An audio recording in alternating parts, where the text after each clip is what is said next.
When disaster strikes, most of us picture a sudden, chaotic scene. A few survivors scavenging in empty cities, buildings abandoned, and resources quickly vanishing. But in reality, a major SHTF event would play out much differently. Imagine this: millions of people, cut off from food, water, power, and security, scrambling to figure out their next move, all at once.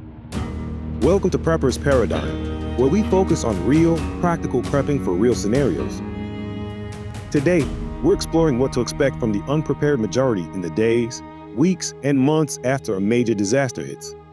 Unlike the Hollywood version, the real aftermath of SHTF will include crowded streets, panic buying, and competition over scarce resources.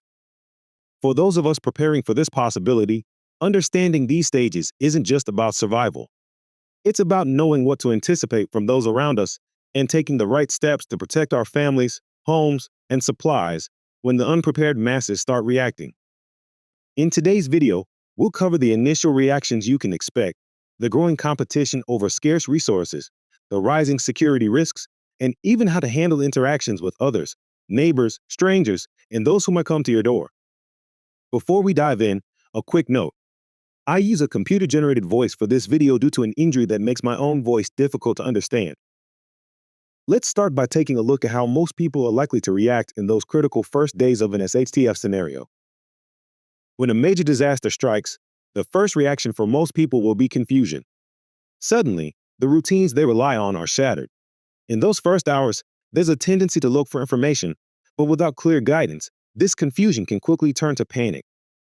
Panic buying will be one of the earliest signs.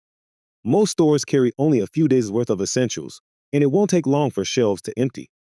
You can expect the unprepared to flood grocery stores, gas stations, and pharmacies, grabbing whatever they can. Items like bottled water, canned food, medicine, and fuel will disappear fast. Toilet paper also seems to be something that people like to panic buy too. For preppers, this is a critical time to stay away from these crowded places.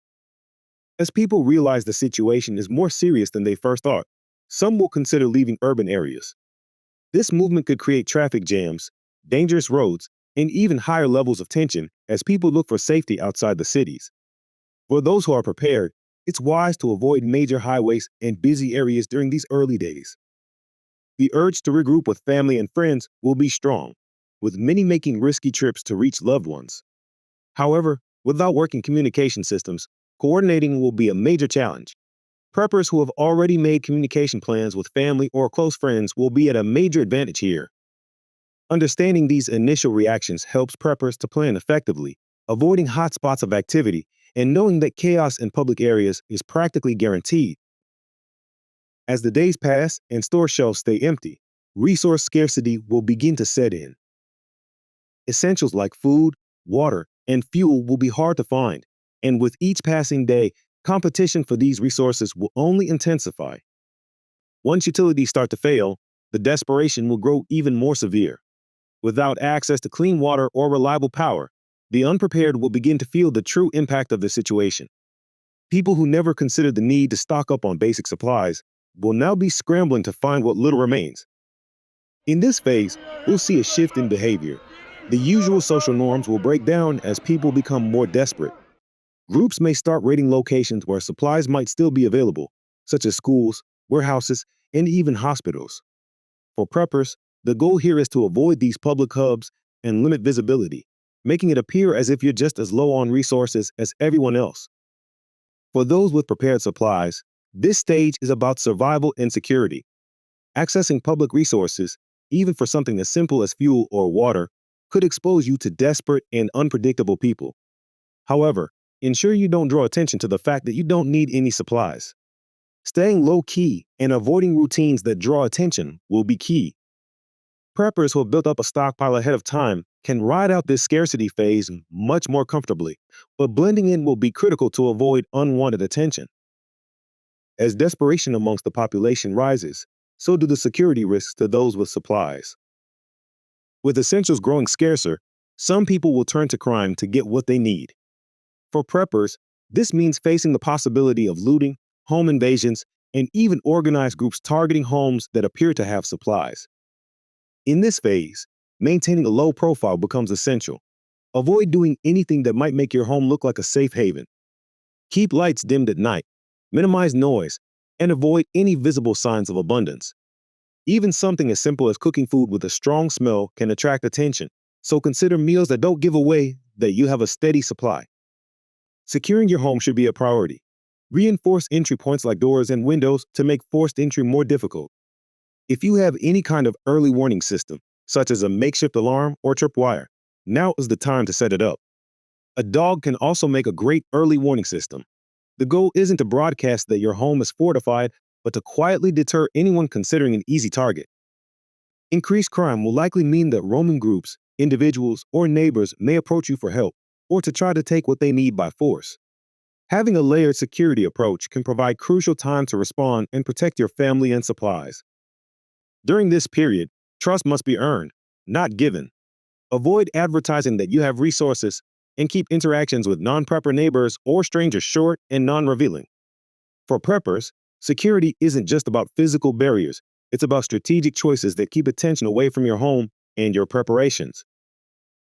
In a prolonged crisis, interactions with neighbors and strangers become almost inevitable. As supplies run low, people may start seeking help wherever they can find it. Some will approach out of genuine need, while others may be looking to exploit any resources they can find. This is where operational security, or OPSEC, becomes essential. The less others know about your level of preparedness, the safer you'll be.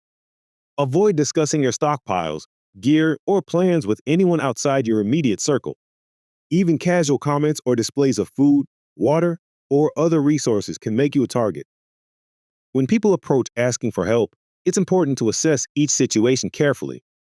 There's a fine line between helping and putting your own security at risk. Consider small, low-visibility ways of helping if it feels safe. For example, sharing minor supplies that won't reveal the extent of your preparedness. But never feel pressured to reveal more than you're comfortable with. Politeness and firmness can go a long way in these interactions. Keeping responses brief, neutral, and non-revealing can help avoid drawing attention. If someone becomes insistent, don't be afraid to explain that you're struggling with limited resources too. Creating the appearance that you're in the same situation as everyone else can help protect both your supplies and your safety. It's important to remember that trust works both ways too. Your chance of successfully navigating large-scale disasters will be improved if you have other preppers you can work with. It's always useful to build up a network of like-minded and similarly prepared people to rely on when you need to. In a crisis, kindness and caution are both essential, but they need to be balanced. Knowing when to help and when to protect yourself is one of the hardest, yet most critical skills a prepper can develop. As the situation stretches on, forming or joining small, trusted networks can become valuable. While we often prepare for self-sufficiency, there's strength in carefully chosen alliances. These networks can provide support, protection, and even opportunities for bartering, but they require a cautious approach. If bartering becomes necessary, keep exchanges low-key and on neutral ground, like a quiet, agreed-upon meeting spot, rather than inviting people into your home. Avoid showing the extent of your supplies. Instead, trade only small amounts at a time. Items like canned food, basic medical supplies, and hygiene products are valuable and often in high demand. In forming a network, clear boundaries are essential. Whether it's sharing security duties or trading goods, everyone involved needs to respect each other's space and privacy. A network only works when everyone understands that cooperation doesn't mean compromising personal safety. While building community can be beneficial, it's wise to stay cautious and keep the circle small. In uncertain times, a small, trusted group can offer mutual support and resource sharing without exposing yourself to unnecessary risk. In a major disaster or SHTF scenario, understanding how others will likely react can give you a significant advantage. From the initial confusion and panic buying to the growing scarcity and rising security risks, knowing what to expect allows you to plan and prepare with greater accuracy. As preppers, we have the foresight to anticipate these stages. But preparation isn't just about supplies, it's about strategy. Blending in, avoiding unnecessary attention, and maintaining a low profile are all essential to protecting yourself and your family. Being prepared for difficult interactions and knowing when to help or when to hold back can make a real difference in keeping your home and resources safe. Building a network of trusted individuals, when done carefully, can also add an extra layer of resilience. In a long-term crisis, having the right people by your side can help you navigate both risks and opportunities. If you found this video useful, please like, share, and subscribe for more practical prepping advice. Thank you for watching Prepper's Paradigm. Remember to stay vigilant, prepare smart, and keep learning.